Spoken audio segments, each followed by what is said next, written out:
To me, ironically, what started the graphic craze in snowboarding was the best rider in the world on a blackboard for a year or two. It was just kind of awesome because what started happening is everybody was just like, oh man, when Craig gets through all of this and when his graphics come out, they are going to be 100% killer. Welcome to Going Off, a podcast about snowboard history. As the early days of snowboard culture slide into the past, we're documenting its oral history. We're tracing back what made it so strange and explosive, why it changed all those lives and still bonds people for life. From the history of snowboard fashion to how halfpipes were born, From the birth of jibbing to movies, music, and magazines. each episode drops in on something new. I'm one of your hosts, Tricia Burns. And I'm your other host, Jennifer Shurowski. We've traveled the world together for decades, riding and just living the way of life we call snowboarding. And now we're ready to get in the Wayback Machine. I think we're recording now. Let's fucking go off. Oh man, I don't know what's going on.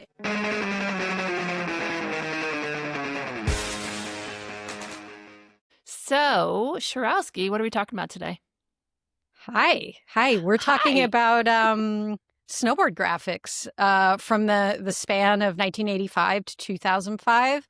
And we're going to talk about that really interesting time period and the arc of it. So this takes us from, those early Sims switchblade graphics, this kind of like neon gradient California culture explosion into the 90s with this proliferation of personality that's coming to bear on all of these pro models that are coming into the industry. And then there's a lot of breakthrough art coming through in the 90s.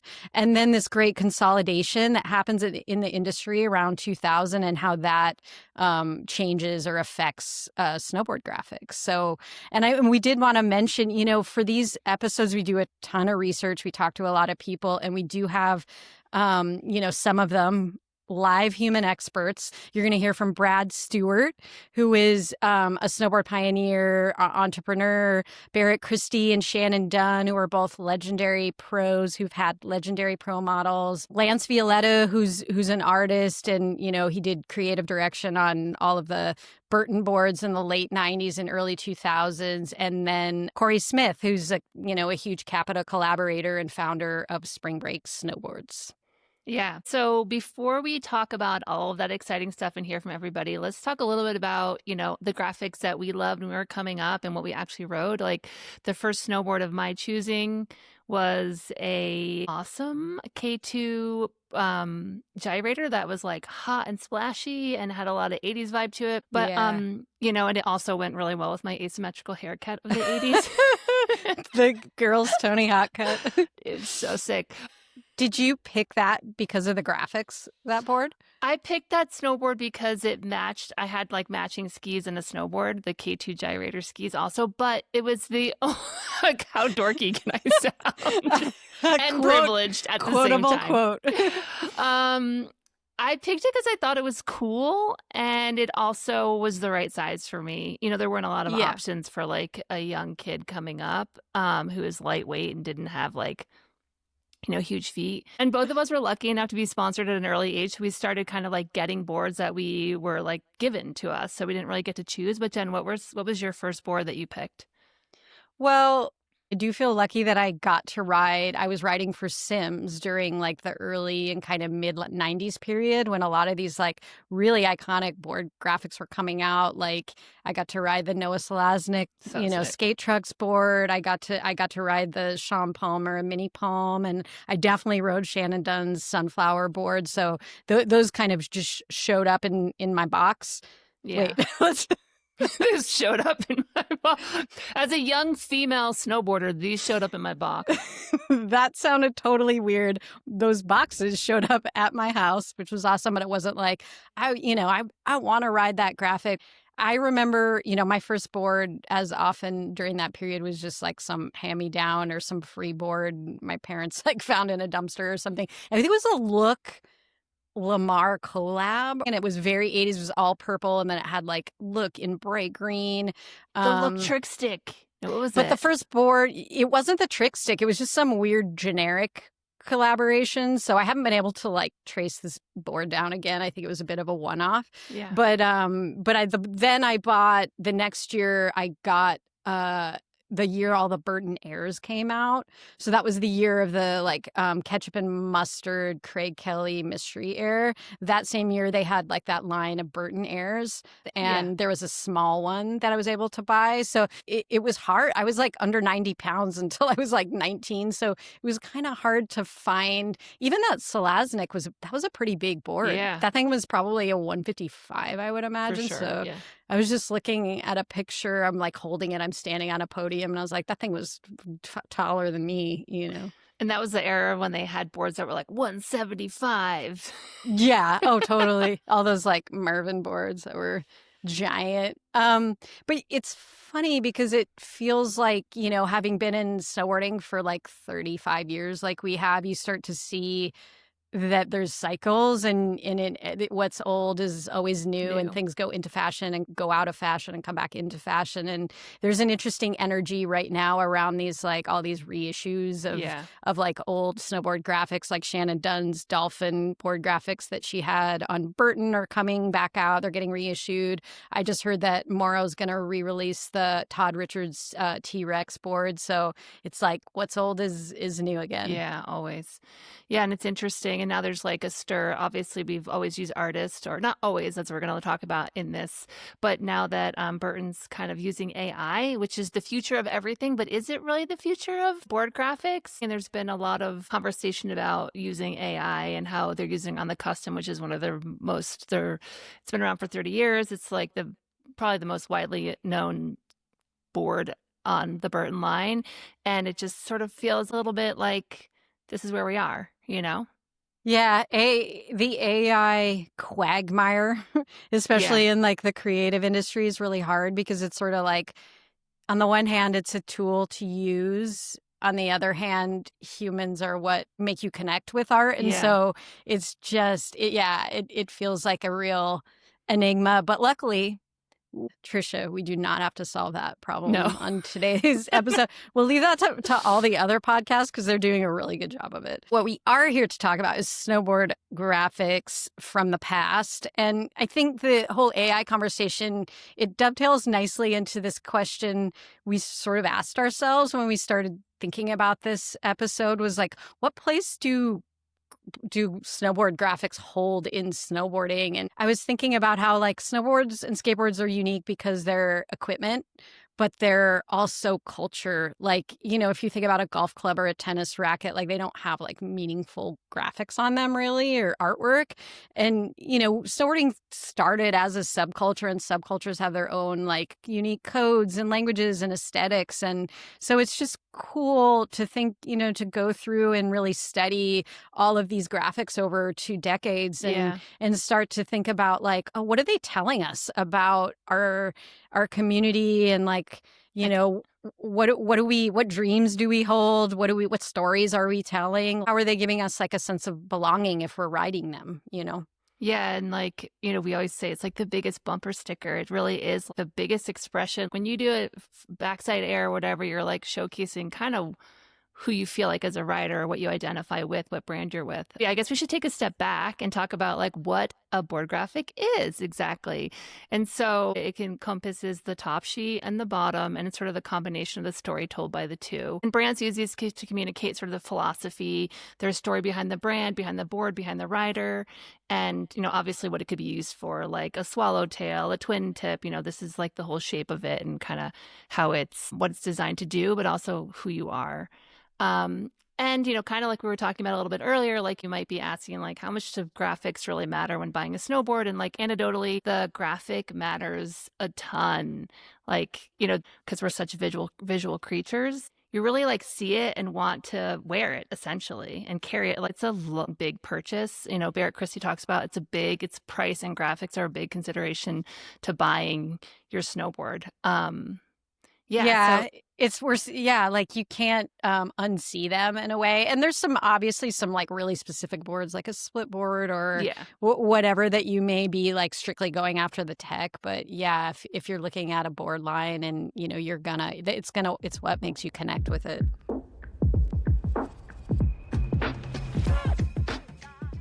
So this is a snowboard history podcast after all. So let's get in the Rewind.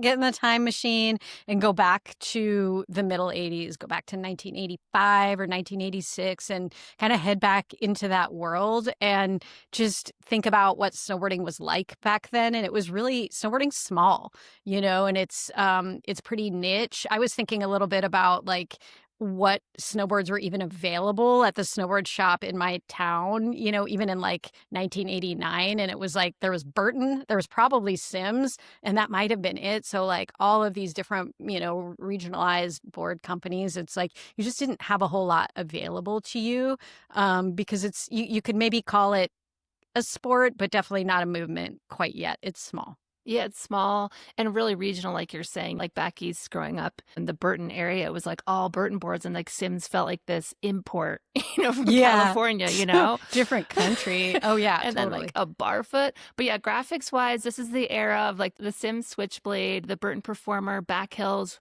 winter sticks, swallowtails, avalanche kicks, the barfoot. It's like when you think of those boards, one you see this huge stamp of a big branded logo like the Burton Mountain, the Barfoot Claw, and then it's like a lot of lines.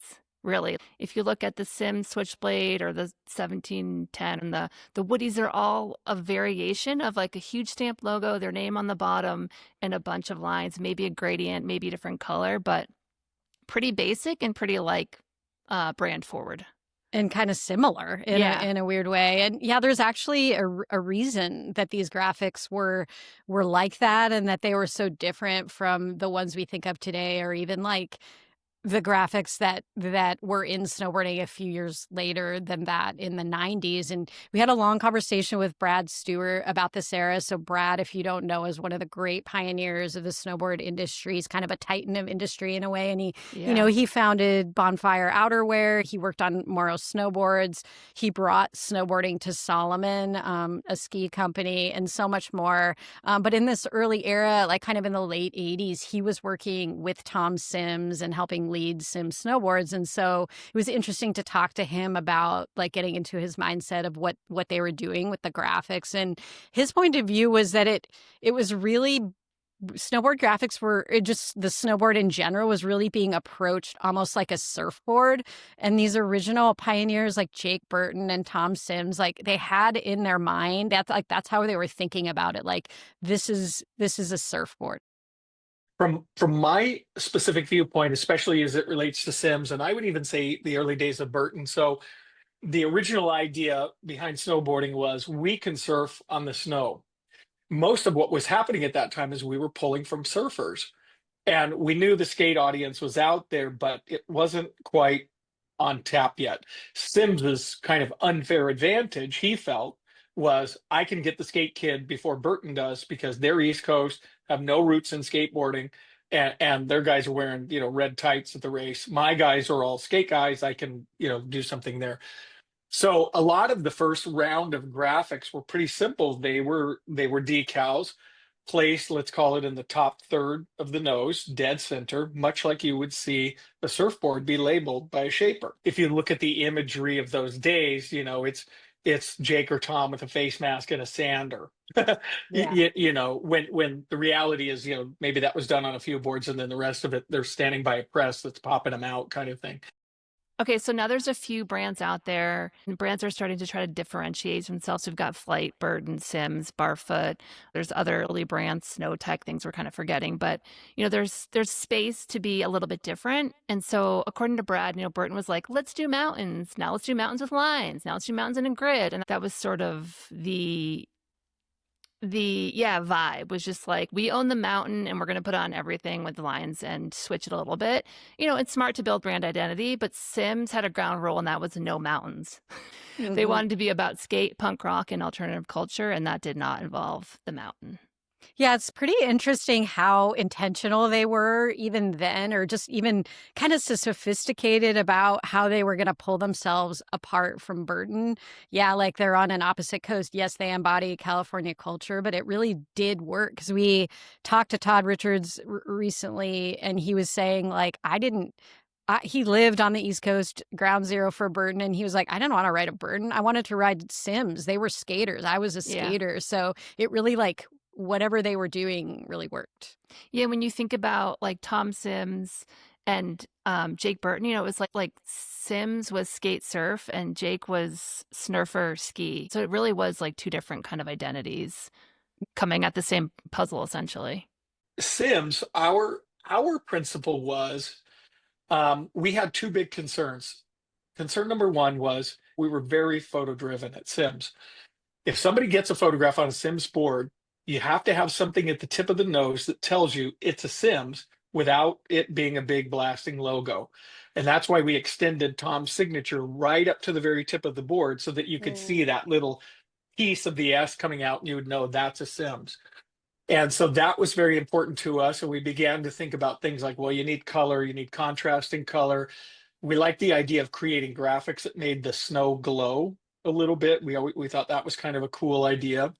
So we were playing with that. But then for the top sheets, as I recall, kind of our philosophy on the top sheets was let's be very, very constrained. Let's do one or two graphics and let's make this all about being a color play. And that's why if you look at at basically everything that wasn't a Kidwell, the switchblade, all of the 1710s, all of the pocket knives, all of the 1625s, all of those more or less have the same graphic. Yeah, so that's why all the top sheets looked the same. It was really, again, an intentional decision. But, they had a team. Terry Kidwell rode for him and he did have a pro model, but his pro model was just a variation on, the kind of More of the gradient same. graphic that they already had. But, Sean Palmer was riding for him. They had Marty Jimenez, they had a team.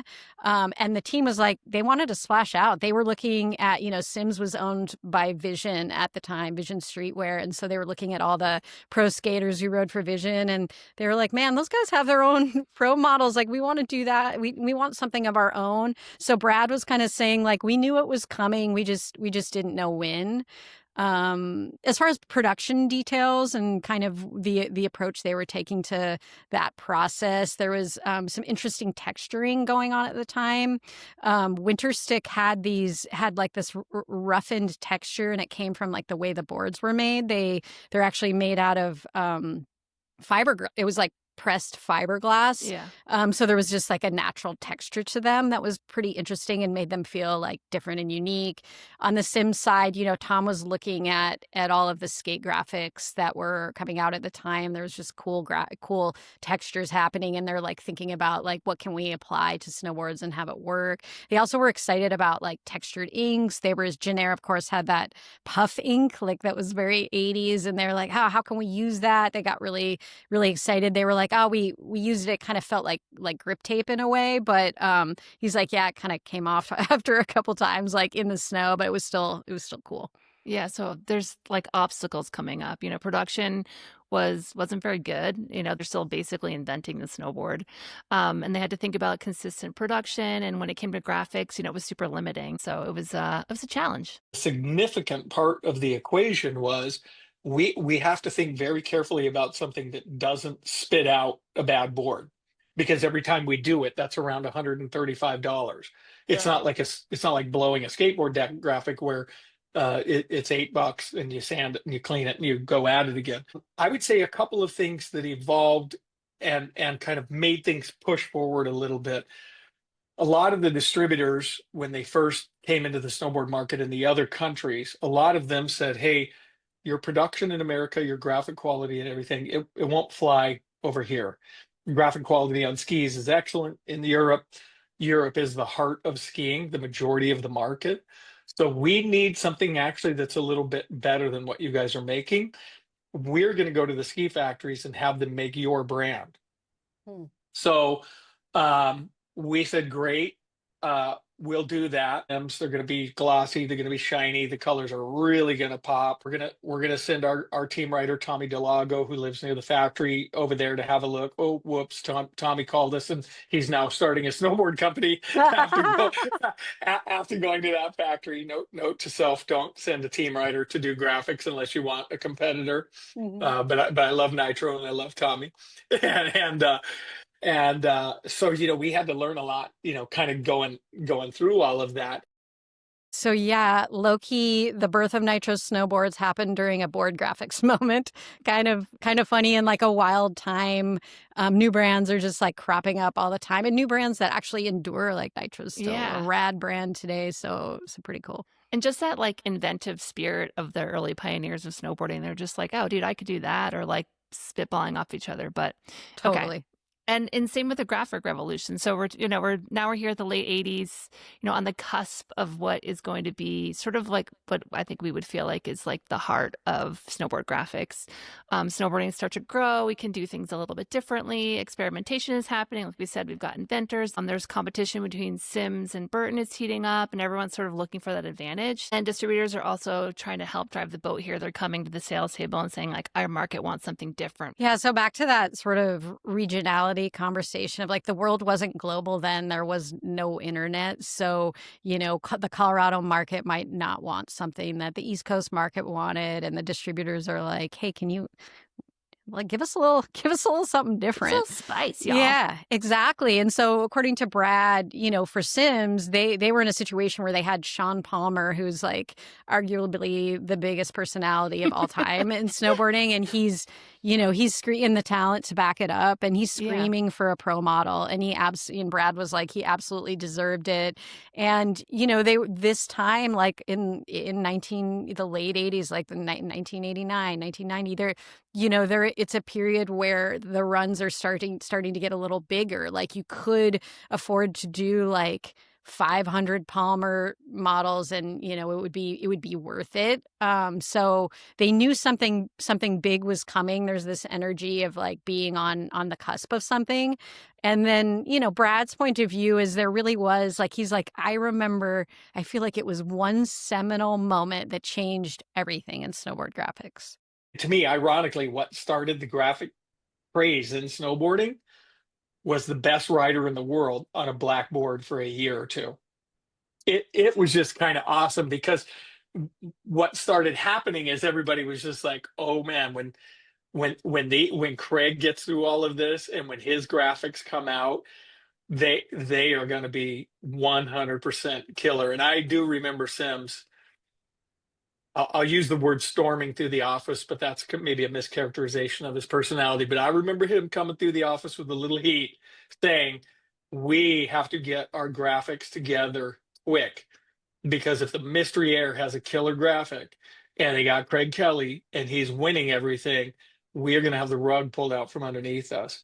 And Brad's referring to the lawsuit that happened when Burton hired Craig Kelly away from Sims. So this is like a huge moment in snowboarding history. It occurred in the 1988 season as part of this huge legal dispute, over contracts when Craig left Sims for Burton. Tom was obviously bummed. And so they went to court, and there was a court injunction that prevented him from putting his name, Craig's name, or a sponsor on any snowboard that he rode. As a result of this, Craig, had to ride a blank, no graphics snowboard, all the while still dominating the competitions. And, when the case was solved, he was able to like come back in. But in the meantime, Burton has the Mystery Air, which is essentially the board that Craig's riding, even though it's not branded Burton, like in the previous year. And then it's cool. In the 1989 catalog, it's not even shown. It's just a wooden box, like a top secret kind of vibe on it. And it just says like mystery stamped on it. And it just created this like hype, wondering what Craig Kelly's going to do next, the best rider in the world. It was almost like a record contract in a way, where like he's trying to get away from a record contract, and his old record label's like, you can't leave anything. We own your work. Exactly. Yeah. So for deeper details on that, you should definitely read The Darkest White by So Eric good. Blem. Is an amazing book that came out like 2 years ago. But yeah, so that graphic, the Mystery Air graphic that launched, it's an anonymous board. It launches in 1989 because Craig still can't put his name on the board. And, you know, it's black. So it's obviously a nod to the blackboard that Craig is riding during during the interim. And, you know, the graphics are kind of deconstructed and collagey. It's funny. I don't think this graphic isn't widely known. Like I didn't really remember it. I when I think the mystery era, I'm always thinking of like the ketchup and mustard, where it's like paintbrush strokes and like bright yellow and bright red and black. But this was the year before that. Yeah. And so it's this kind of deconstructed collagey looking thing on a black background. There's a giant yellow bee on it. And Craig's, you know, rumor has it that Craig's signature is like hidden in the bee on a few of these boards. And it's just kind of a fuck you to Sims, obviously. So this graphic was done by David Carson, who went on to be a highly influential graphic designer and kind of really in the graphic design world at large, like way beyond skating and snowboarding. He started Raygun Magazine later, which is a music magazine. But at this time, you know, he'd recently been art director at Transworld Skateboarding Magazine and its inception, and then he helped launch Transworld Snowboarding Magazine. And so he's kind of bringing in this everywhere. Yeah, he's everywhere and he's everywhere and he's doing everything and he's bringing in a new design language. And, you know, one of our reference documents for this was an article on the Burton blog that was a conversation between Burton archivist Todd Coleman and senior graphic and print designer Sean Dumont. And what Sean was saying about it was like, he's like, he kind of changed the direction of skate and snow from looking very much like skiing to having its own identity, pulling from punk rock and doing stuff that you just should never do with type. Everyone who knew graphic design was like, oh, that guy doesn't know what he's doing. But all the young guys were like, that's cool. So you can kind of feel it's like a vibe shift, you know, where the people that are following the graphic design rules are like, they don't get it. And that young people are like, this is the new thing. This is the future. Yeah, they don't want what's the norm, obviously. You know, that's sort of like how all of this was born. But yeah, interesting in that graphic, you know, element as well. Yeah, and Carson went on to kind of set the vibe for Burton for a couple of years. He was responsible, I think, again for that the ketchup and mustard kind of the look and feel of like that whole line. The year that was like the year after the mystery airs, so he became a kind of out of house de facto art director for Burton for a little bit. And this sort of kicks off that pro model phenomenon. It begins with this, with Craig. I mean, Terry Kidwell had one before, but this is when like Sean Palmer gets his pro model. And like you said, one of the biggest personalities in snowboarding. And according to Brad, they had a ton of graphic artists to pull from, you know, between Sims and Vision. There's two big companies there. We could work with anybody, but Palmer wasn't down for that. And he kind of had his own idea. So then when Sean says, well, you know, I want to do an American flag theme, that's kind of my vibe. Great, run with it. We'll hire some guys. No, I don't want you to hire some guys. I got my guys and they're doing tattoos for me. They're matching my Cadillac. I got a theme that I'm rolling with. My buddy Glenn Plake is coaching me on the side and Glenn is telling me be my own man. So I'm going to go be my own man. And it was just true to who he was. You know, my ground rule with Sims was always, you know, hey guys, we can't get caught marketing or we're dead because we're too authentic. And if we start making up ideas, it isn't going to be right. So Palmer's pro model hit in 1992 and wham boom. You know, it was a personification of him. You know, it had a billowing American flag on the base, which it's funny to think at the time was cool. Now I feel like would be weird and political and you definitely wouldn't want to do it. And just the energy of Northern California was in it. This idea of like, I feel like car culture, vintage car culture, like he was into vintage caddies. Tattoos. Yeah, exactly. It's just such an early and really good example of a pro becoming personified from his tastes, his personality, just into a snowboard graphic. And it really hit. And, you know, people all over the industry were looking to him and going like, we got to come up with a graphic like that. Yeah, totally. And like, so in these years, pro models are everywhere. Fans are beginning to follow pros. You kind of have people you're identifying with. Also, you want the gear that they're riding. You know, and that kicked off more or less where we are today. You know, some of the early graphics, I'd say pro model graphics to note were the 1993 Jeff Brushie model. And it has iconic, like, I think it's a stalefish on the bottom, but it's got a trout on the top. And he was a big fan of Mark Gonzalez and his skate graphics. And so he told me he wanted to do like a big red fishbone skeleton kind of thing on the base with his name and like the Gone style. But and it's funny, he was saying like he didn't have any cool ideas for the top sheet. He's like, not one. So I just told him that since I'm a country boy from Vermont, let's just go with the trout. And then he's like, I didn't really care for it, but it totally worked out. Yeah, it totally did, because even Brad Stewart was saying like Brushie got it. He really understood like pro models and branding. So even if it was just by chance, like that one was so iconic and felt very him and regionalized in Vermont. Like I'm a Vermont boy. Let's do this, And so regionality is starting to play into it, and also the graphic design. Or like you're saying with the Sean Palmer board, representing kind of who you are and sharing that a little bit more. And so the following year with Brushie, he did that craps board, and he was like, that was 100% me, like his personality, gambler, like flashy. And so 94 Terry's pro model comes out, the Hawk and Air. It's this huge wooden sword on a bright big base, with Viking imagery, kind of like nodding to Terry's Norwegian and the heritage, and kind of like this is now obviously a sought after vintage classic. Like these are big, bold, iconic boards of the mid 90s. I remember that board was everywhere that season. Everyone was riding. It's like in so many photos. And also like he was so good and kind of came out of nowhere. And so everybody again wanted that piece of like their icon and something that they wanted to aspire to. Like Aaron Draplin is quoted in White Lines saying that the rise of the pro model meant you got to see the personality of each rider. Instead of the company calling the shots, it was the rider. And that was something super cool to think about. Coming from like design god like Draplin, he really feeling like that connection to the design and the rider and marrying that. Yeah, for sure. And another, I mentioned it at the beginning, but a super iconic board everyone always talks about is Noah Selaznik's. He had a pro model. It came out in 1994, and it had skate trucks and wheels on the bottom. It was like a bright yellow, like electric yellow base. And then the top sheet was kind of like almost like a finished wood grain type top. And, Noah's obviously a style god, ripping skateboarder, and he's been quoted as saying like later he said like I thought snowboarding and skateboarding were the same thing, just in different mediums. And you can really see how that this board is just an homage to that. It's like we're all out here doing the same thing essentially. Every skateboarder's rolling over like, no, you're not. I know, like it's easier. It's easier. But it's just showing like, and there's so many to come, but just that skateboarding has always been such a huge influence on everything about snowboarding, including the graphics during this period. It was such a huge influence. And, like almost every board graphic artist or even pro who was trying to think of a graphic that we talked to or read about said the same exact thing. They said, I wanted to make it like skateboarding. But the truth is, like, graphics are harder on a snowboard. It's more expensive. It's a bigger canvas.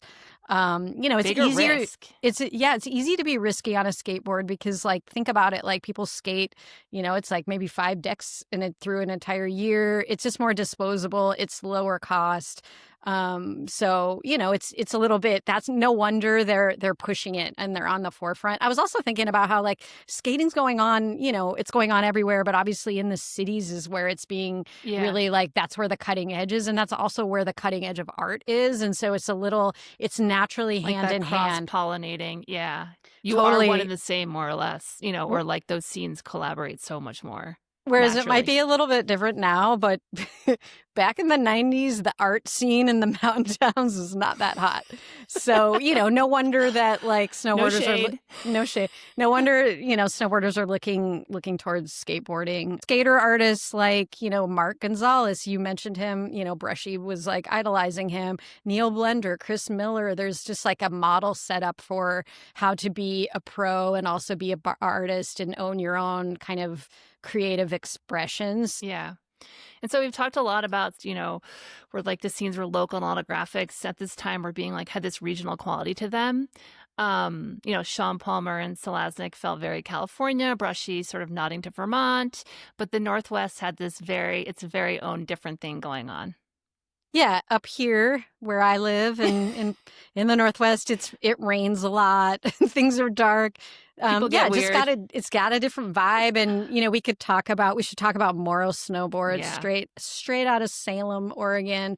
And, their graphics were being led in the early 90s by Scott Klum. Scott Klum actually was working with Brad Stewart back in the Vision days. So a few years earlier, he was also a skater, pro rider. He's in charge of, the look and feel and the aesthetics. And I talked to Jeff Bartel, who's my former boss. He co-founded Nemo Design, the agency I worked at for a really long time, but he was working under Scott Klum, at Morrow for a long time. And what he was saying is Scott really, he took a disruptive approach to graphics. Like the whole Morrow vibe was pretty dark and contrarian and sleepy. Not sleepy, but gritty. And just kind of a grunge. He was saying Scott Klum hates to be put in the same circles as David Carson, but there was a similar approach in that it was a kind of anti-graphic in a way. And it was Bartel was saying, he's like, we purposely did not want to be commercial. We didn't want to be like skiing. So everything was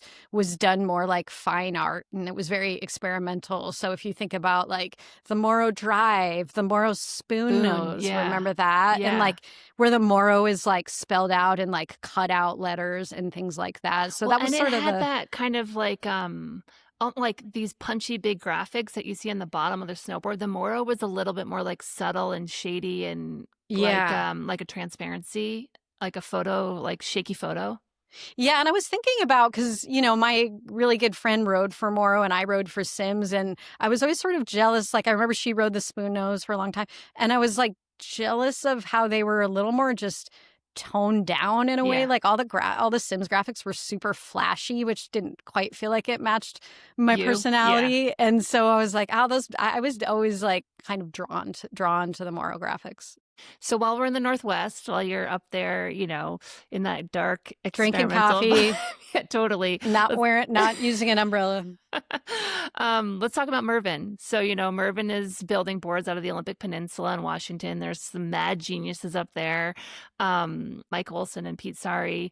They've got two brands. GNU sort of starts, and then they have some disputes. And so Lib Technologies is born out of that. And Lib is named after Liberace. For those of you who don't know, he's a flashy, furry capes, candelabras, gems, the whole thing. He's a pianist, Hollywood guy, in the 80s, right? 50s to 80s. I think he dies in the 80s, but kind of this showboaty, makeup, big hair.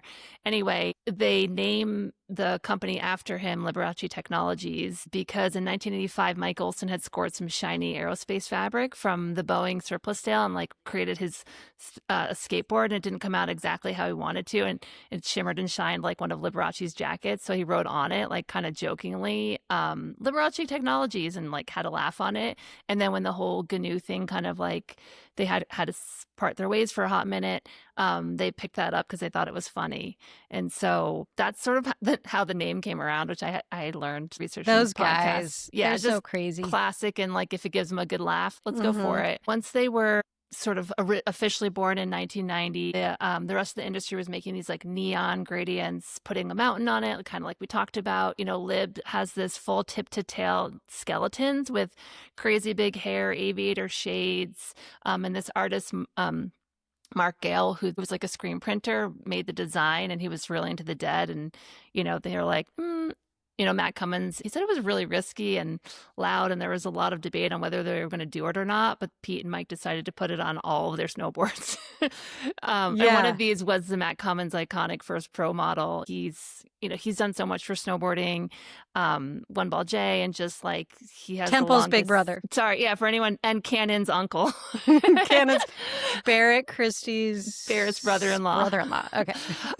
They're all connected. But yeah, so Matt, as we all know, has the longest running pro model in history, 30 years and counting. And but those guys are just up there doing cool stuff. Yeah, I love the way everything they were doing was so different, and you feel like it's almost they were in a hyperbaric isolation chamber, just because they made an entire line of snowboards in 1990 that was all tip to tail skeletons, just super different than what was going on. And another iconic Matt Cummins pro model was a few years later in 1994. Everyone always talks about this board, and it's like hot on the vintage snowboard finder sites and stuff, was the Matt Cummins Radical Rick pro model. And what this was doing was borrowing from BMX, like core BMX culture. So it's kind of a cool, just like overlap in subcultures. So Radical Rick, if you don't know, it's a comic strip character created by Damian Fulton and featured in BMX Plus magazine. So it was kind of a recurring character where he like rode around and fought crime on his BMX bike.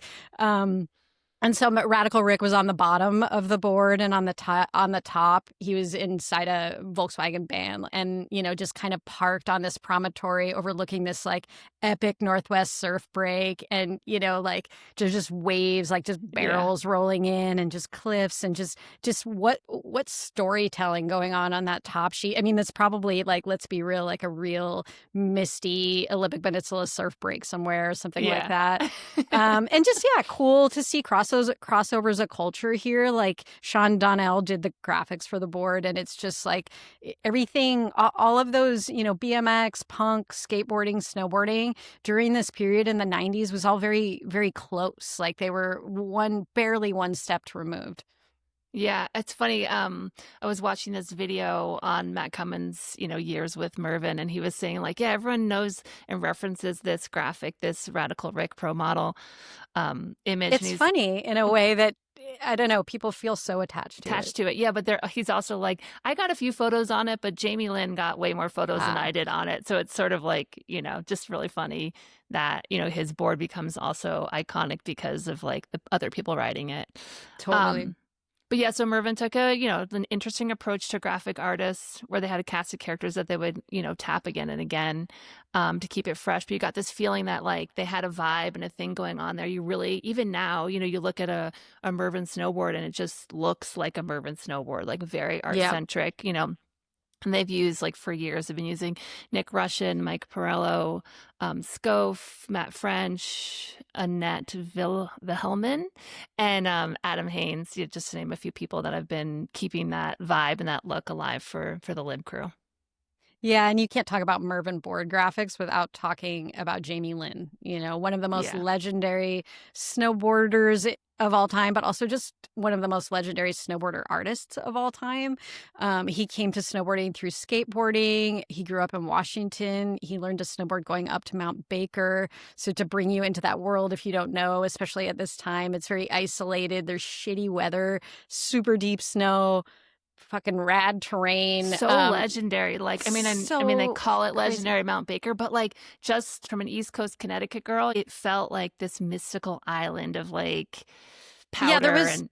There was something about it that was mystical. I remember going up there, even in like the early 2000s, there was no cell phone service up there, like in Glacier. And you're just everyone's like standing on the top of the mountain trying to like check their messages. Yeah. And, and the ocean's right down the street in Bellingham. So it's just this kind of epic place that he was formed in, essentially. And his first pro model launches, and it featured artwork that he did. It was a watercolor of two whales, and he went on to paint 30 years worth of scenes from his imagination. So, he painted a lot of cats. That's like kind of a recurring theme for him. A lot of blue-skinned ladies with big boobs, stormy seas. But, one of the things he's most known for is just like bringing you into the world of the Pacific Northwest. I thought Brad Stewart said something really cool about Jamie Lynn. He was like, he's the Matisse of the Northwest. Henry Matisse obviously is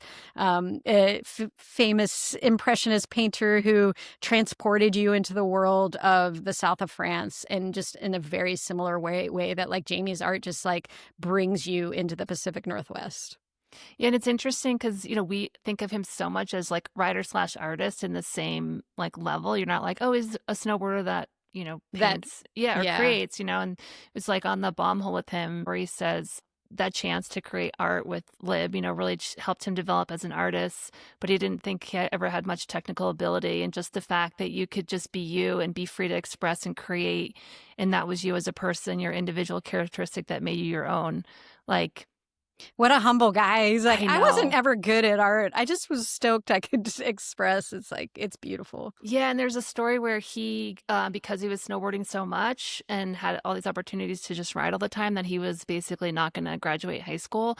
And so he went to the guys at Mervyn and said, can you help me out if I take some credits and do some like kind of internship I can get out of high school? And so they put him in the art department, and he learned a lot through that experience too. I just thought that was really interesting and cool. Yeah. Yeah. And also just 30 years worth of snowboard graphics, like how that would like hone your artistic chops. Like he talked on the Bomb Hole podcast interview that Chris Grenier did with him. He talked about, like every year I keep my eye out. I'm constantly like just looking for ideas and thought starters, and he paints things and keeps them around. And then when board graphics time comes around, he has like all this reference material he's painted himself to be like, okay, what ideas do I want to jump off from now? Yeah. Yeah. So cool to hear about that process, sort of.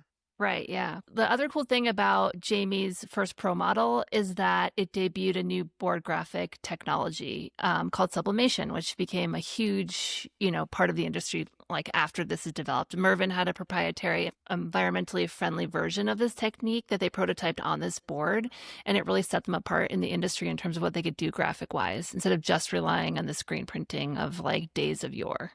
Yeah, totally. So before this, things were screen printed, and it's during the construction process it happens, and it's a little limiting in that you're limited in the amount of colors you can use. It's also uses really like kind of toxic inks and varnishes and things like that. So sublimation is coming in to snowboarding from other industries, and if you think of like the cookie tin industry, where you'd print this elaborate like winter scene on a cookie tin, with tons of colors, it's basically making a heat transfer, so almost like an iron-on. So you would print your graphic on paper. It could be any amount of colors, any level of like richness, and you would essentially make an iron-on out of it like you would for a t-shirt, and then under heat and a lot of pressure, the ink turns into gas and penetrates the surface of whatever you're putting it on, so like the base of a board or the top sheet of a board. And the Mervyn guys, Pete Sari and Mike Olson, are looking at it and they're going, okay, this is interesting, but let's see if we can. I just love that during this early 90s period, they're already thinking in terms of the environment, and totally. how they can make it more environmentally friendly. And so they're like, or just less toxic, even for the humans that work there. Yeah. So Mike Olson sort of pioneered their own proprietary eco sublimation process using non-toxic water-based inks derived from soy.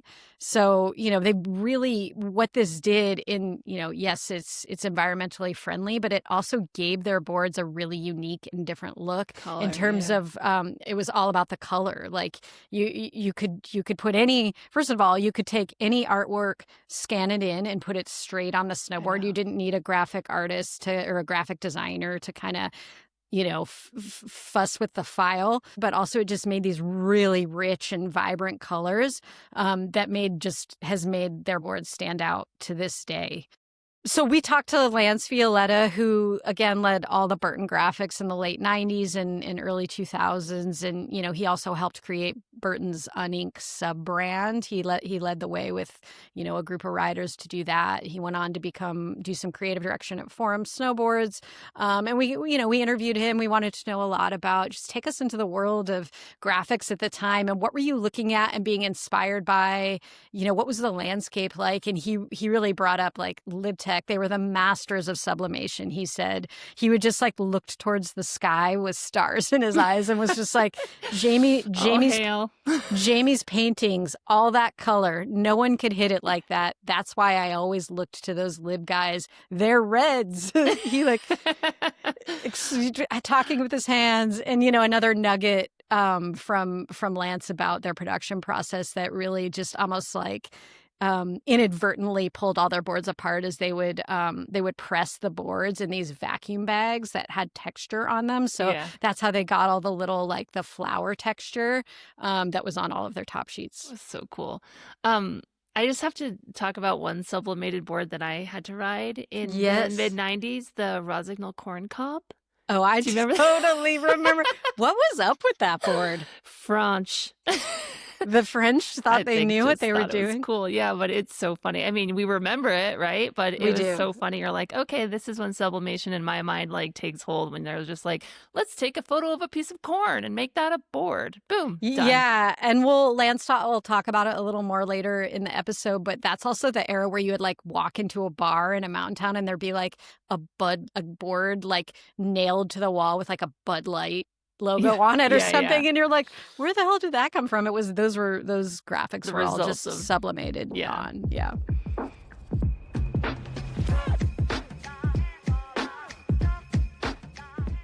Okay, so let's talk about what else is going on in the industry. Women's snowboards, women's pro models, and things like that. So, there was women who snowboarded too. did you know that? They also sometimes they got their own equipment that fit them and spoke That to was them. later, That was Tricia. later. That's now.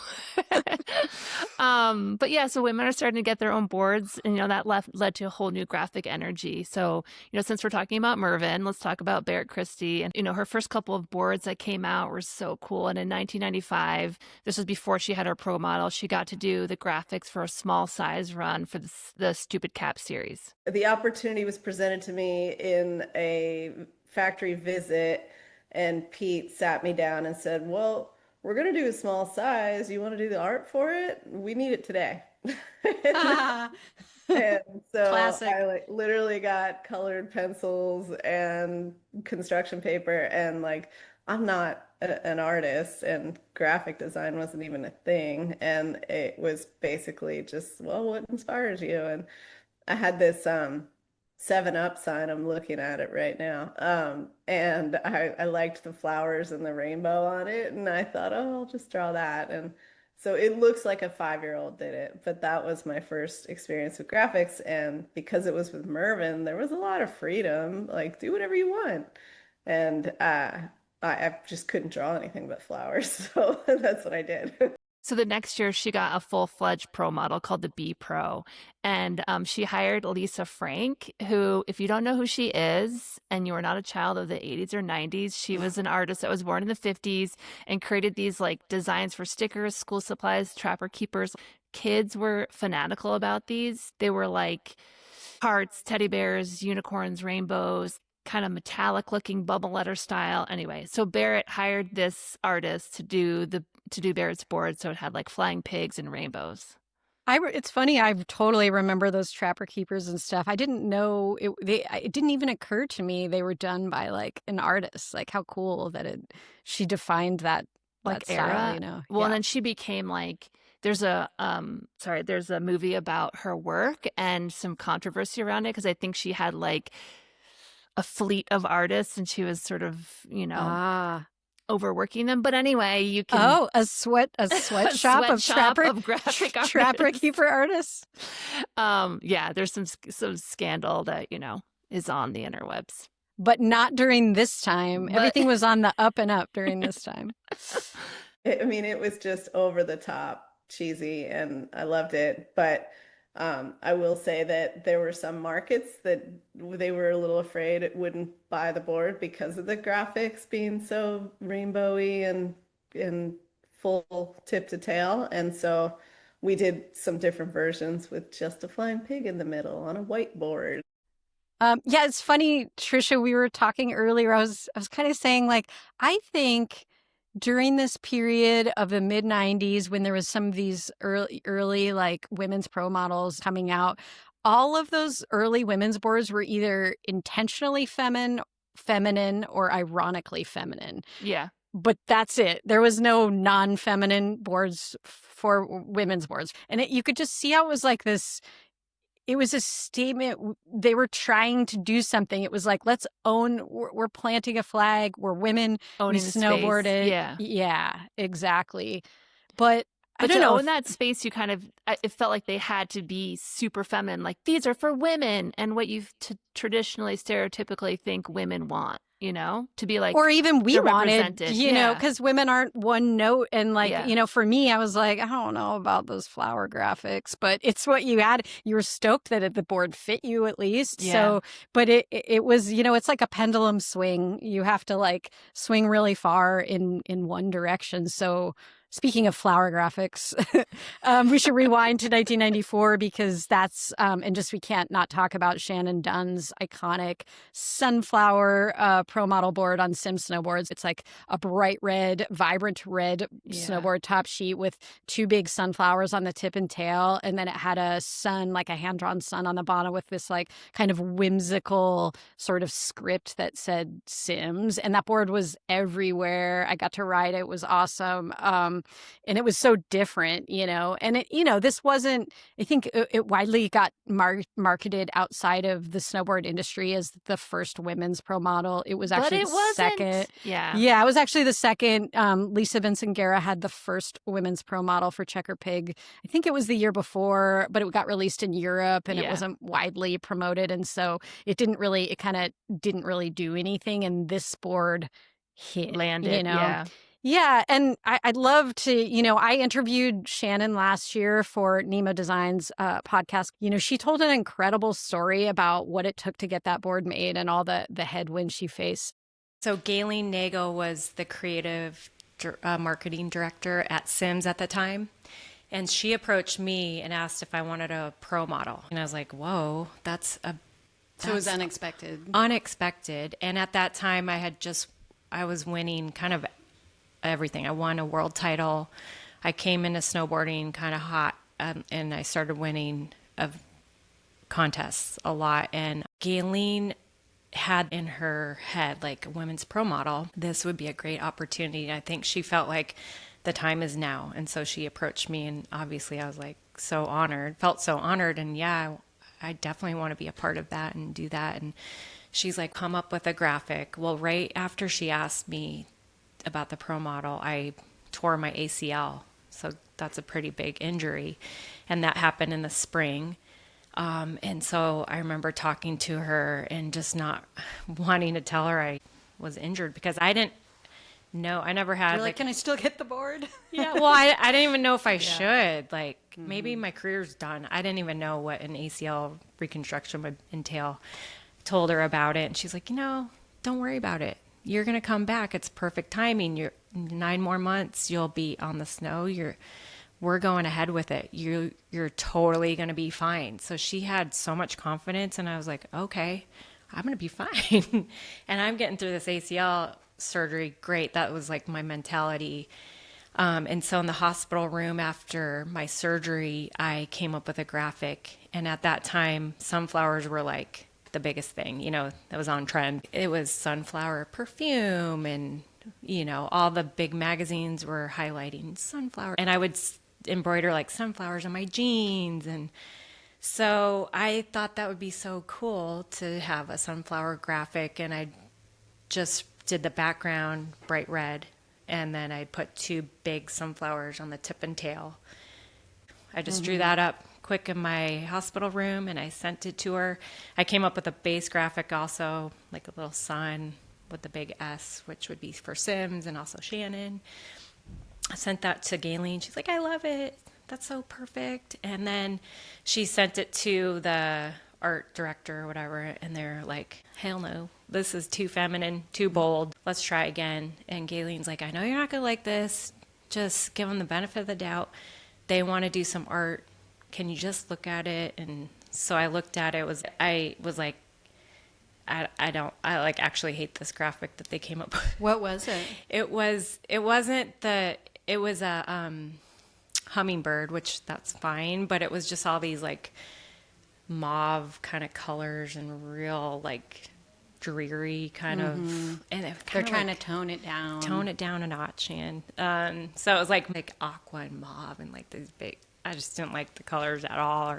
And it wasn't yours. And it wasn't mine. And so I told her, I really don't like this graphic and it doesn't represent my personality. So if that's the way we have to go, then I don't want a board because it's just not going to feel right to me. And she's like, no, I'm going to get it. I agree with you. We're going to do it. I'm going to make it happen. So the company at this time, Sims, is still saying, like, I don't know if we're ready for this. Yeah. So Galen asked key retailers. Galen just knew in her heart, like, this is They're gonna ready. work. And it's beautiful, just the confidence that she had, and just what a story of like female allyship too, Yeah. that she was really like in it to make this thing happen. But she went to key retailers, to the shops, and said, like, hey, can you put these boards in your shop on consignment? So they basically is way less risky for the shop. They don't have to pay for the boards if they don't sell. Right. But she said, on one condition, these boards have to be put in the front, like put them in the window. They need to be highlighted. Be So just seen. she was understanding that it's not just about making the thing, you have to merchandise it right. Yeah. And then she also offered to personally pay for the board mold if the boards didn't sell. So it's a really expensive part of producing a board is this, if you're making a unique shape, then you need to make a whole new mold for it. Yeah. And those are expensive. And so she's another way she's trying to get Sims to be like, all right, we'll do this, where she's like, I'll pay for that thing if no one buys these boards. And then she had this smart launch strategy where she's, you know, she seeded a ton of boards out to like key people, but we're talking way beyond the snowboard industry. So it's like in Elle magazine Yeah. and shit. And she just did a lot of PR. And, you know, Shannon has said, she's like, I think the journalists latched on to the idea that it was the first women's pro model. And that's how that kind of false line got out in the world. She was like, we weren't saying that. Yeah. But It's that the was first like, one they had yeah, seen. it's like what you want to, you hear what you want to hear, but it was a great headline. Yeah. It was early clickbait, let's be honest. And it's hard enough to find the facts on the internet now. Like, imagine then they're like, oh, what, some yeah. obscure European company has, you know, an earlier one. But it was And the that first one board that sold- landed. Yeah. Yeah, it sold so big, and it really like kind of transcended snowboard culture, really. Well, and it was cool. I mean, one of my favorite moments of that board for me is like when Jason Evans got third place at the US Open riding that board. So here's Oh, this like so big cool. burly, you know, Southern Vermont local, kind of that like crusty energy, and he's riding that big sunflowery board and just owning it, and then literally Yeah. owning it and getting third place at the Open. But that's like another I remember iconic that. moment for that board, that it's not, you know, not just for women. Anyone can ride it and rule on Yeah. it. Yeah, totally. But yeah, so this point, you know, the industry is sort of shrinking and pinking, as we like to say. I remember like pink snowboard boots, pink pants, fur and everything. I thought it was fun. You were probably like, cringe, don't make me wear those. We just wore what we had to wear. I do remember some weird Sims outerwear that had like embroidered butterflies on it. I was like, ugh, okay, I guess I'll put it on. It just, for me though, it did feel fun, even though if it was ironic or ridiculous, it felt like, I don't know. You like didn't like the pink stuff, and I was like, God, pink. But then it sort of just felt funny to be like doing badass shit in pink, you know? Yeah, totally. And I should say, even though that stuff wasn't my taste, that's okay. You know, it was still disruptive and different and cool from what was going on at the time, you know, because of that. Like all the stuff Yeah. that was coming out of Shannon's brain and Barrett and Tina Bassich played a huge role in too, and kind of having just an impact in giving women an option for a different identity in snowboarding that wasn't just kind of small men's in a way. Yeah, totally. And you know, there's like a ton of rad ladies at that time in the mix, like think Cersei Wallace, Wendy Megan Powell. Pischke, yeah, Jana Mayen. There's all those Burton ladies. There's Victoria Jalouse, Michelle Taggart. So I think just remembering there was all different flavors and facets and characters. And we should say, we can go ahead and define shrinking and pinking. What it means is when brands, you know, they see an opportunity, they're like, ooh, there's a women's market, but they don't involve women in the process. Yeah. So they don't invite them in and have them help them build product or like weigh in on the art. And, you know, they just sort of take a men's product, shrink it down and make it girly by making it quote unquote pink. So now we're sort of arriving at the mid 90s. We've got a couple movers and shakers happening. And then, as we ease into the late 90s, the graphics become even more sophisticated. There's more opportunity. There's a ton of boards out there. And when we talked to Brad, he was talking about how the graphics went from this like early era of Stadium Rock, where you've got the Switchblade with this like big logo on it. And now it's sort of going to the indie record shop era, where you can find anything you like out there. There's like something for everyone in every little niche of graphics. Based on, this was the explosion in time. We had tons of board companies out there, like more than you can probably even name.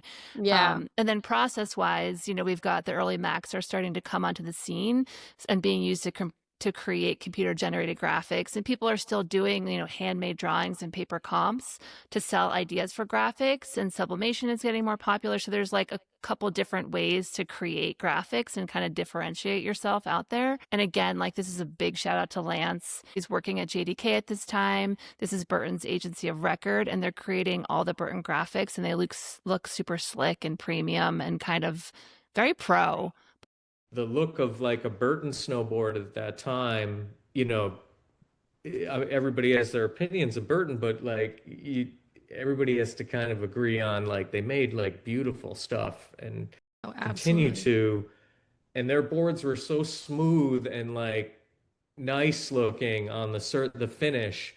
And it's because we were screen printing those boards after they were made. Like screens that had curved shapes to them. So it was a lot of effort was going into it. And again, I always go back to these production techniques, because that was, so much a part of my life through those years when I was like really deep.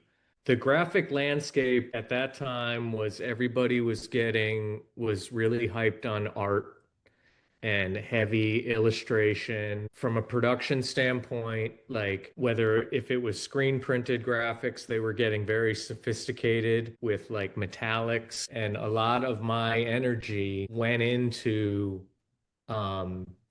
finding like art styles that would apply themselves really nicely to a snowboard. Anybody that I hired on my team, and really almost anybody I work with to this day, is kind of an artist first. And that's important to me. I feel like we have a different approach to graphics rather than just, coming straight from a computer angle. The idea that they wanted them not only to have cool art, but look quality and premium, I think is really interesting, because they're pulling apart. Burton's a big company. They're kind of like a top dog now. Yeah. And so they're thinking of themselves almost as a premium brand. And so our graphics have to be premium, which is kind of an interesting new development. It's not like get the hottest artist, or that is part of it, but then it's like they have to look really good too. Yeah. And their catalogs have like 45 pages of boards in them. It's crazy the volume that's coming Hundreds out in this mid-90s. of boards. Yeah. Yeah, so true. So like true. Every size, every shape, ASIM, like just the volume of graphics that they needed to produce is also kind of staggering. So Lance is like in leading the way and all of that. So imagine all of like, the thought and process and concepting that is going to have to go into like, we got to pull apart that collection from this collection and what we did last year. It's a real churn. Yeah, it's really fun to think back on this time period in the 80s and 90s, because everything was pretty analog. Like you were just referencing, yes, early Macs are coming in. And you can make things on a computer, but it isn't like you're finding things on a computer. So anything cool you wanted to find, whether it was like an artist or a style of art or music, the way mixtapes were being handed around, or like you'd had to read the liner notes on like CDs and records to find new music, and like who are the, who are your favorite bands, influences, things like that. So basically anything that wasn't on primetime TV or the radio, you really had to like look for it, and it was difficult, and there was like a beauty in the process of discovery. It like took a long time and it was hard, so it felt really special when you found it. And that's the world that like these snowboard artists like Lance are creating in. There's no image search or there wasn't any Googling references. It's like you had to dig for your references, and it was really cool. I miss it. We'd go to like Barnes and Noble or to like bookstores and look through children's books because there's so much good illustration in children's books that doesn't get really focused on. As designers, even amongst everybody on my team, like you stayed real guarded with like your references and the cool shit that you'd find. Like Yeah. it was like you had to like that required talent. That didn't require just like I said, an image search now, and there's like a million, ways to distill down to the type of imagery you want to find. Like it's all everybody's kind of seeing everything, and there's no more of that like kind of mystery or magic to it all of like being able to dig around and sniff out like a new awesome illustrator. Okay, so speaking of finding new art and illustrators, one brand back in the 90s that did that really well was Original Sin. It's a small East Coast brand, but under the umbrella of like a big ski brand, Dina Star. So they're out of the Burlington area in Vermont, where there's actually like a pretty solid creators artistic scene up there. But these guys like Herb, George, he was under the guidance of Chris Mask at Original Sin. Again, they're like a small brand. They have a lot of freedom, but the budget of a big ski brand. There was a Dina Star Snowboards and it wasn't like landing. And so they decided to do this creative sort of offshoot. And when they brought the team together, which was like Lucas Huffman, Jesse Huffman, Beth Trombley, Ali Goulet, Ali Goulet, Jay Rabine, like these guys were like, the graphics are not speaking to us. So Herb, who was really into art, music, and culture, he would just drive down, like, again, reading in magazines, looking things up and seeing like, oh, there's this alleged gallery in the Lower East Side in Manhattan. Like, let's go down. So he and George Kovala, Seth Neary, this crew would like drive down 5.5 hours from, northern Vermont, basically Canada, and go to New York City, show up at this art show and just be like in awe and enamored and inspired by artists like Thomas Campbell, Phil Frost, Andy Jenkins. And so eventually there was just this like meshing of minds. At this point, they're not celebrity artists and like they're just a bunch of, dirtbag skateboard, beer drinking, kind of like very like-minded to the Herb, George and that crew.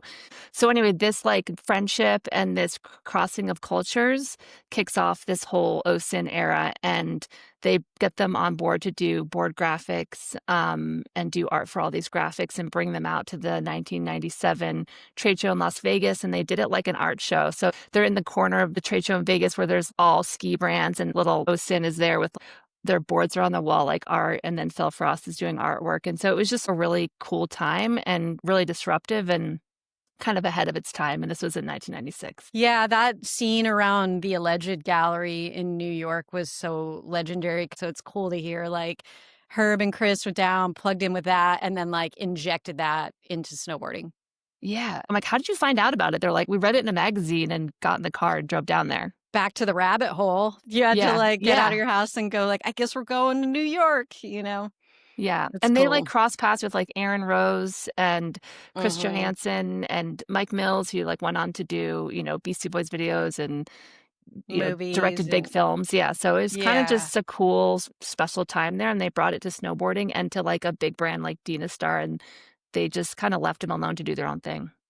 Like what went down that year will always stand in my mind. Like what they created at Original Sin, they did it. Like we were all scrapping around trying to do it, and I'd get like really cool illustrators, but then I need to balance that with the marketing team and the sales team and this, and we need a logo this big on it. And I remember just being like, you guys fucking did it. Like, this is what Nailed we're all it. trying to do. I think that was a really special moment in snowboard graphics. I credit them to like the first true art on a snow, which, later would have been called a collab, whatever, with an artist. Oh, interesting. It's like, no, they just did it, and they didn't try to, turn it into something. It was just, it was very real. Speaking of that era, Ride is coming out with all these great graphics. Friend of the show, Russell Winfield, good friend of ours. He had a seminal board graphic with Ride the year of the 94-95 season. It's called the Fat Albert graphic. And, obviously it is features graphics from the animated show Fat Albert and the Cosby Kids. This is a big deal. It's the snowboard industry's first pro model of a black rider, and he got what he wanted. This came straight from his head. He told he's got a great interview with the guys over at the Bomb Hole, and what he said about this process was, we were at the ride office and we were working on the graphics. I was like, I'll be right back. And so he goes to Blockbuster and he rents the Fat Albert video, and he takes the cover art over to the art director. He points at the character Russell, because Russell was one of the characters on the show, and he's got his little thumbs up. And so Russell points at him and is like, just cut this out and put it on the base. And the art director's like, that's it? And he's like, yes, that's it. And then I just want baby blue on the top. And the art director's like, that's it? And he's like, yes, that's it. And he was like, yeah, shop guys, everyone was hating on it. They're like, that'll never sell. And he's like, it's my fucking board. And they were like, fine. And they kind of let him have it. And, the rest is history. Yeah, according to Russell, they sold 10,000 of his board, which is like crazy, because now it feels like they're selling, hundreds or less. Like, just boards aren't moving like that. We didn't fact check that. This is according to Russell. I'm like, 10,000 boards, $10,000. Yeah. But they ended up selling out more of that than any other board in the line. And it is one of the most sought after boards, and transcends, like similar to Shannon's board, it transcends culture in that way, where it got out to the mainstream. Okay, so we're in 96, 97. We're going to get back to what Brad Steward's doing. He's done so much for this sport and for the scene. And he's now working with Salomon, which is a French ski brand. And they had bought his outerwear company, Bonfire. And so they wanted to get into snowboarding, and they just knew a ski brand wouldn't be received well. It's like sort of resisted and not uncool, similar to how like Dina Star had Osin. So Salomon's strategy was to start Bonfire snowboards. And Brad had this epiphany. He's like, nah. Let's not do Bonfire snowboards. Let's kill that idea and let's just launch Salomon snowboards. I said, actually, I've been thinking Salomon has to modernize, because the guy that I know in America who is a Salomon guy wears red tights and he's a complete prick. And if you want to really do something astonishing together, we can do it. But we got to kill Bonfire snowboards. We have to make Salomon snowboards. Yeah, he was just like, I think it's going to be funny to drop a tiny little bomb with his ski company. He was really kind of like disruptive in the way he was thinking about it. He wanted to sort of blow up not just what Salomon was expecting, but also what, the larger, snowboard landscape at the time was doing. And this bomb that we're talking about was actually in the form of snowboard graphics, or more accurately in having no graphics on the board. So this is the year he launched a line of boards that had all black bases and just a solid metallic color on the top sheet, which was like mind blown. I did black baseboards with a solid color as an homage to Craig Kelly. I've never told anybody that before. I thought it was the funniest, most awesome thing ever. And I remember Salomon being very mad at me and saying, where are the graphics? We hired you, we bought your company, you're the snowboard guru and everything. And, where are the caterpillars and the crazy graphics and all the, bugs and what do you got up your sleeve? So Brad partnered with Neville Brody on the graphics, who's a British graphic design god. He came out of the punk scene. He was at Rough Trade Records. He did The Face magazine. So Brad's whole thing was like, we're a ski company. Let's not act like a let's not pretend we're not. And that's what all those, like you're saying, Tricia, all those other ski brands were trying to do. They were trying to pretend they weren't a ski brand. And he's like, what do we have that is actually good? Well, our board quality is going to be great because we have all this ski technology. So let's make the best board in the world and have it not be about graphics and just make it really, really gorgeous and, focus on the performance. And it was kind of funny because he said he sort of didn't tell anyone about his no graphics plan and kind of ran out the clock on it to the point where it was like, oh, it's too late to make graphics now. Like he was seeding prototypes to writers and stuff and being like, don't worry, the graphics are coming. And just like, P.S. You're writing it. let the time run out on the old clock. So we did them. Solomon was livid. This is a horrible idea. I kind of sold it internally. I said, well, all of this other stuff that's happening, it's horrible. It's so bad. Rosignol is literally so despised by snowboarders in this era. Yeah. And you guys can go down that road. And I'm looking at presentations that show me you are loaded up to go down that road. But if you guys will trust me and allow me to do one season without graphics, I will eat my words if this isn't the right thing to do. Yeah, he said people hated them for like 3 years, and now they've become iconic, like most great ideas. Yeah. And the boards are great, as much as ski brands were uncool and they made that great product, they had this super fast base and they just performed, which was important back. I don't know. It just and felt not a given. It was not a given. I think like coming out of the 90s when anybody could make a snowboard basically, and there were so many boards on the market, like, having a board that rode well and could withstand all the things you wanted it to do, it really did stand out. Yeah, for sure. Yeah, and so like again, as the 90s is ending and as we move towards the 2000s, the board graphic landscape is starting to change, and companies have grown and have huge board ranges, and so they're just getting a little bit more sophisticated with graphics and potentially a little bit more boring, or maybe that was just the style of the time. But looking back, it feels like things were flat. They were trying to like appeal to like this broader audience of consumers that maybe they weren't as intimately connected with as they had been like in the earlier days. And then there's also like, there's a lot more layers of approval happening. You have to present your graphics at sales meetings. They have sales meetings. They have sales reps, like shop buyers are weighing in and brands are starting to think about target audiences, and it's just sort of becoming more corpo, And, as we move into the 2000s, this way we're just moving away from risky stuff, because it's like more of like what's selling and what do you like versus like what do the riders like, and if you make it, they'll come kind of attitude, which is what got us to the 2000s essentially.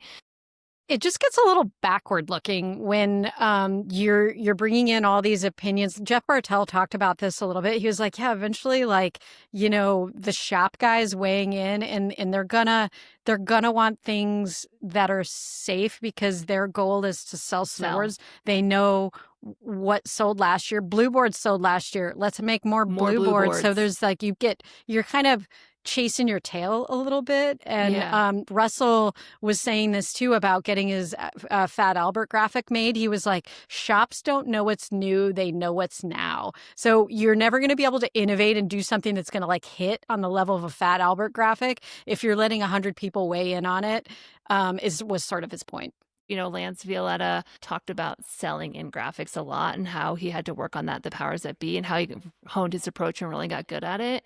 One of the ways that he really like figured out how to get his graphics through, a good example of that is the year in 2000 when he took the custom series and kind of did each board was inspired by a classic movie poster. So like there was like the Shaft inspired blaxploitation poster, the like Motorcycle Gang one inspired by 20,000 Leagues Under the Sea. There was like a Kung Fu one, so you can have these like fun and vibrant graphics. So one of the ways that he's talking about selling graphics in during this time is like, hey, Burton is a rider-driven company, right? They're like, what do the riders want? We're going to do that. So Lance kind of figured out a hack he was talking about to be like, oh, if I get the riders on board, I can kind of do whatever I want.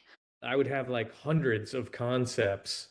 And I remember going through these with a crew of riders. This would be like Dave and Shannon, Joe Curtis, like that kind of era, Victoria. And Jake was there, and I'm kind of, new to meeting Jake. Now I'm in the room with Jake and showing him and I remember him just like look like after it, or we were in a break, and I'm like, I want to really hear what he's saying. And I go up to kind of talk to him, and he's like, I do not give a shit about graphics. He's Really? like, Oh, I don't that's so care about surprising. any of this stuff. Wow. He's like, as long as they like it, and he's pointing to the riders. That really resonated with me. Like the irony and the humor of it was not lost on me. As we come into the like late 90s and early 2000s, this bubble of 90s explosion where we had like tons of brands, like everyone was a pro snowboarder, everyone was getting paid, which was awesome, but that didn't last forever. And so you kind of started to see a little bit of a consolidation and just like a bubble popping. And so this is when in 1999 and in 99, 2000, Capita comes out of this boom and then like a bust and a need for something a little bit more rider driven and speaking to that core audience again. So it's sort of like, remember when Joyride, Atlantis, Dub, Type A all folded at once, in 2000? All these cool little brands died out, and then Capita's looking at it and like, what happened? We need some cool little brands. We'll be one. Yeah.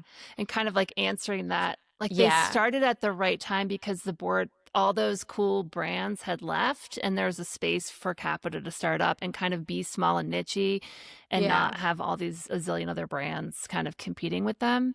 And also there was the space, like we're talking about how the graphics are getting like tamer and chiller. And so what a perfect time to start something that has a little bit more soul and spirit to it, that comes more driven from the art scene. And so Blue Montgomery, who's a former pro snowboarder and like amazing brand guy, starts Capita along with Jason Brown, who's another iconic pro snowboarder and artist. And they work with their longtime graphic designer, Ephraim Chewy, to help art direct the boards. We were thinking about Capita, like we were thinking about the rise of Capita in this new era as like the rise of the rider artist as a thing, and kind of of course Jamie Lynn is the biggest rider artist of all time, but he was kind of like an anomaly, and in this area with the advent of Capita, it's kind of like elevating this idea of the rider artist lifestyle brand in a way. And if you think everyone who worked at the brand was creative, everyone who rode for them was creative.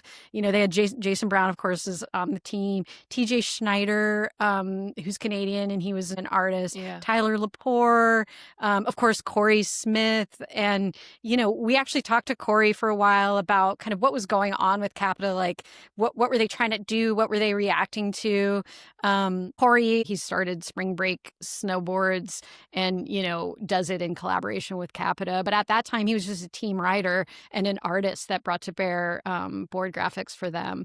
I mean, I think it was a reaction. I think that like a lot of people at that time just thought that the snowboard industry had kind of like consolidated, and all the smaller brands had that really brought like a lot of creativity were kind of pushed out and had gone out of business.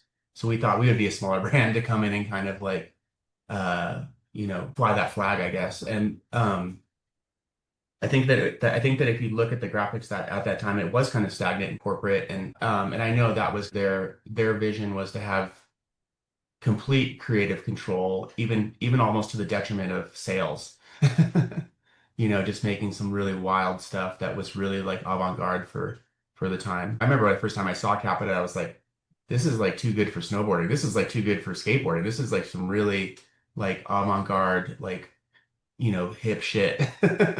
Capita graphics had a pretty like hand-drawn, handmade element to them. They were pretty colorful. They were risky. They were weird. There was a real irreverence to them. And anecdotally, there was pushback from some shops that like the graphics were so just like different from what they'd been working with or knew to be like that would sell. So, and a lot of their messaging was kind of slogans that nodded to the corporate overlord, like, obviously ironically, but like, we will devour you. And it's interesting to think back, 25 years later and go like, oh, this is what they're reacting to, the just corpification of snowboarding. Yeah. It's kind of like, it's cyclical, it feels like, right? Like, that's just like anything, the expand and contract.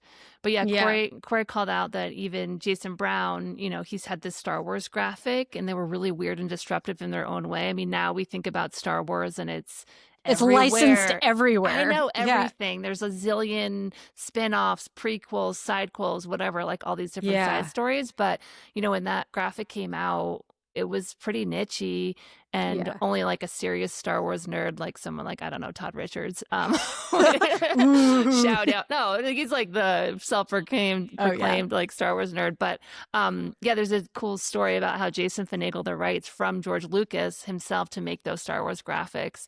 And so it's just funny to think about how, you know, even then, like now we're like, oh, that's, you know, so corpo Disruptive and big. means Yeah. something different, you In know. 2000, yeah. Yeah, exactly. I think every generation is going to try to like rebel against whatever's like happening, you know, whatever the status quo is. I think the biggest thing that happens with snowboard companies is they just realize that, you know, the hardcore snowboarder is actually a subculture within the entire snowboard consumer market, you know? So it's like not, you know, 10% of the people that you want to make snowboard graphics are like the hardcore snowboarders that like have their finger on the pulse, that have really good taste, that have cultural reverence, that are art informed or snowboard history informed. And then the other 90% are just people that like they have know anything about snowboarding or snowboard history or snowboard graphics. And they're people that are actually buying the snowboards, you know, their hobbies might be like mountain biking or, you know, whatever. It's not skateboarding, it's not from that culture. So they don't want anything that's like outrageous or like obnoxious, or they want something that's just like clean and simple. And that's so you have to like realize that those are actually the people that you need to make graphics for.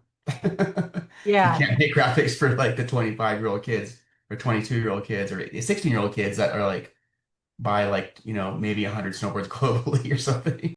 Burton did recognize the importance of what Capita was doing. And a few years after Capita started, you know, realizing that this grassroots energy, graphic energy, they needed that or wanted to answer back to it. They started Unink again in 2004, born out of this idea that to create a sub brand where they would be able to get back to the beginning of like that art and creative thing to speak to like a smaller audience too, and people that aren't maybe identifying with Burton. So Unink launches with a group of like young, edgy writers. Like it's like Jeffy Anderson, J.P. Solberg, Roman DeMarchi, Kiki Ruff, David Carrier Porcheron.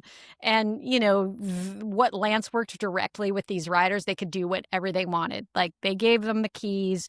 And it's funny that Burton had to make a sub brand to do that back to the beginning, to where it was in the beginning, where like the writers did whatever they wanted. So it's just a common, you know, thing that happens when industries get bigger and, you know, more sophisticated, and then you have to kind of cut through it intentionally to kind of get back to the beginning in a way and be creative. Yeah. And then that included, like, we didn't even put the Burton name on the brand, which is fucking huge, you know, and it went to all these core retailers, and then, but they wouldn't let like the corpo retailers have them. They would only, you know, so it was this early idea of like, you know, the only going to core shops. In relation to that, it's like Corey was saying about Capita, like, he's like, a lot of snowboard companies forget to make stuff they really want to make. And they end up like chasing their own tail, having focus meetings. And he's like just making boring ass shit, you know? And he was saying like Capita was in their own little world. He's like, we thought everyone would want what we liked, you know, to the detriment of sales. But, you know, look at what Capita built, the success it built, and it's around now and it has its own factory. And it's like, I would say one of the like kind of cornerstones of the industry, and it continues to be innovative in like every part of the business, which, you know, is they created their own success.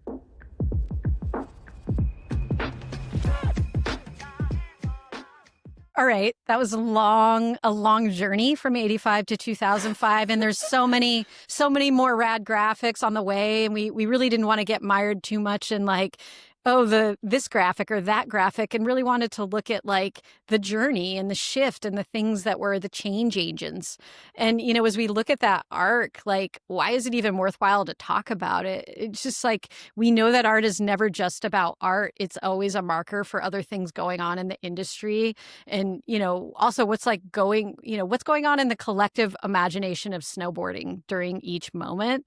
So the early days had such creativity and rawness to them. And, snowboarding was born as a youth culture, and the people making the graphics were really close to the ground in a way. So that's kind of, you could feel it coming off of the board graphics. Yeah, and to be in that 90s, mid-90s, all freedom, and Lance was kind of saying, like, I was just happy I got to be there riding on that pendulum. It was way out on the other end. And he's like, man, you should have seen it a few decades ago. So, we've come a long way, and a lot of ups and downs or like ins and outs, more or less, but things in art and snowboarding are ever changing, and there'll always be breakthroughs. And what feels like right now, it feels sort of safe to us. It's harder to take a lot of risks. The world is a little bit different. We've got this like post-COVID mentality, like environmental and climate change, and boards are super expensive, and we're just sort of a little bit, feels like we're financially more conservative, and just like a time to be less risky, maybe, or sobering. Yeah. Lance talks Barrett. go ahead. Oh, go ahead. I was just going to say, Barrett talked a bit about how she's like, everything's all like drab earth tones right now. It's kind of funny. That, which is like early 90s, maybe. Lance talks about that, like the first time he heard the word carryover when talking about boards and board graphics. And it's just like, oh, we've sort of arrived and are just kind of doing more of the same. But I'm sure that just means that something new will be, born out of it soon. So, of course, as always, we'd love to hear from you. We know you got opinions on board graphics. What are they? Bring it on. What is your favorite board graphic? What's the best one of all time? How much have you spent on a vintage snowboard just for the graphic? You can dip into the comments on, YouTube, Instagram, Spotify. Did you ride a board that you didn't like just because it had cool graphics on it or shape? Like, were you riding an all-mountain board when you were a freestyler? Because it had cool graphics. This is a confessional, a board graphics confessional.